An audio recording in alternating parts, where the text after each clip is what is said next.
السلام علیکم دوستو، کیسے ہیں آپ سب؟ میں زبینہ فیاض ایک بار پھر آپ کے ساتھ میں شروع کر رہی ہوں عالم رویا بائی تحریر مرشد ایپیسوڈ 99، اور یہ میرے چینل کا اب تک کا سب سے بڑا ناول اور جو سینچری مارنے والا ہے۔ 100 ایپیسوڈ ضرور کمپلیٹ ہوں گے اور اس کی آگے بھی میرے خیال سے 15-20 ایپیسوڈ اور بن جائیں گے، تو یہ اب تک کا سب سے بڑا ناول ہے۔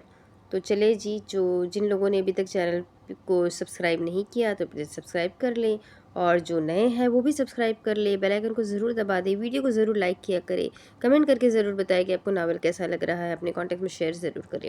تو چلیے ابھی ہم اس ناول کو شروع کرتے ہیں۔ کان سے ریسیور لگائے وہ کھڑی تھی۔ کیا وقت ہو رہا ہے وہاں؟ بانو نسرین فکر مندی سے اس سے پوچھ رہی تھی۔ 1:30 بج رہے ہیں، کھانا کھا لیا، آرام کیا؟ اور وہ سوچنے لگی اس نے صبح سے صرف ناشتہ کیا تھا، اور اس نے نظر گھما کر دور سے پیکاڈیلی سرکس پر بھیڑ کو دیکھا۔ اب کیا بتاتی؟ وہ چڑھتے دن کے ساتھ ہی ڈبل ڈیکر بس میں سفر کر رہی تھی۔ جی کیا ہے، اس نے سادگی سے کہہ دیا۔ شاز کا کچھ پتہ چلا؟ اس نے ریسیور کی تار چھوئی۔ نہیں ابھی تو نہیں، پر چل جائے گا۔ دوستوں سے رابطہ ہوا؟ اس نے نفی میں سر ہلایا۔ نہیں۔ اس سے پہلے وہ پریشان ہوتی وہ بولی، ہو جائے گا، تھوڑا مصروف ہے وہ۔ اچھا؟ وہ اس پار سے اس کی پریشانی بھاگ گئی تھی۔ انہوں نے خود کو کمپوز رکھتے ہوئے کہا، چلو اطلاع کرتی رہنا جی۔ اس نے ریسیور رکھا اور ایک گہری سانس لے کر پلٹی، بڑے بڑے ڈگ بھر رہی تھی۔ کیا کروں؟ مجھے کچھ سمجھ نہیں آ رہا۔ کوئی اور کھوجی ہائر کر لیتی ہوں، مگر وہ مجھے لوٹ لے گا اور میرا بینک بیلنس صفر ہو رہا ہے۔ بات بینک بیلنس کی بھی نہیں، بات سیفٹی کی ہے۔ اسے رونا آ رہا تھا۔ مجھے آنے سے پہلے بلی سے رابطہ کرنا چاہیے تھا۔ سڑک پر اسے ہاتھ پکڑ کر چلتے ہوئے 2 جوڑے دکھائی دیے۔ ان کا لہجہ سنتے ہوئے اس نے سر جھٹک دیا۔ مینکیونین، مانچسٹر لہجے میں بات کر رہے تھے۔ ان کی گیلی آواز اس کے کانوں کو لطف دے رہی تھی۔ اسے مینکیونین لہجہ زیادہ پسند تھا۔ اس نے نفی میں سر ہلایا اور سوچنے لگی، کیا میں بلی کی شادی پر جاؤں؟ لیکن وہاں ابراہم ہوگا، کیسے سامنا کروں گی اس کا؟ پر ابھی نہ گئی اور بلی ہنی مون پر چلا گیا تو؟ اب کیا کروں؟ اسکاٹ لینڈ کی ٹرین لوں؟ اور وہاں کے لیے تو کتنے بس آپریٹر بند بھی ہو گئے ہیں۔ لیکن خیر، بس تو مل جائے گی۔ اس نے بیزاری سے گردن گھمائی۔ پہلے اسکاٹ لینڈ جاؤں، پھر وہاں سے بس لے کر گاؤں، پر نہ گئی تو کس منہ سے اس سے مدد مانگوں گی؟ وہ چند لمحوں کے لیے رکی۔ آنٹی معینہ، ابراہم کی والدہ سے ملوں؟ شرمندگی نے اسے جکڑنا شروع کیا۔ کس منہ سے جاؤں گی؟ وہ یاد کر رہی تھی جس روز اس نے ابراہم کو انکار کیا تھا۔ وہ بس معذرت کر کے وہاں سے جانے لگی۔ کتنے احسان تھے ان کے مجھ پر، انہوں نے مجھے اپنی بیٹی بنا کر رکھا تھا۔ اس کا سر مکمل طور پر جھک گیا۔ وہ ریستوران کا دروازہ کھول کر اندر چلی آئی۔ اب میری زندگی میں باہر کے کھانے ہی کھانا لکھا ہے۔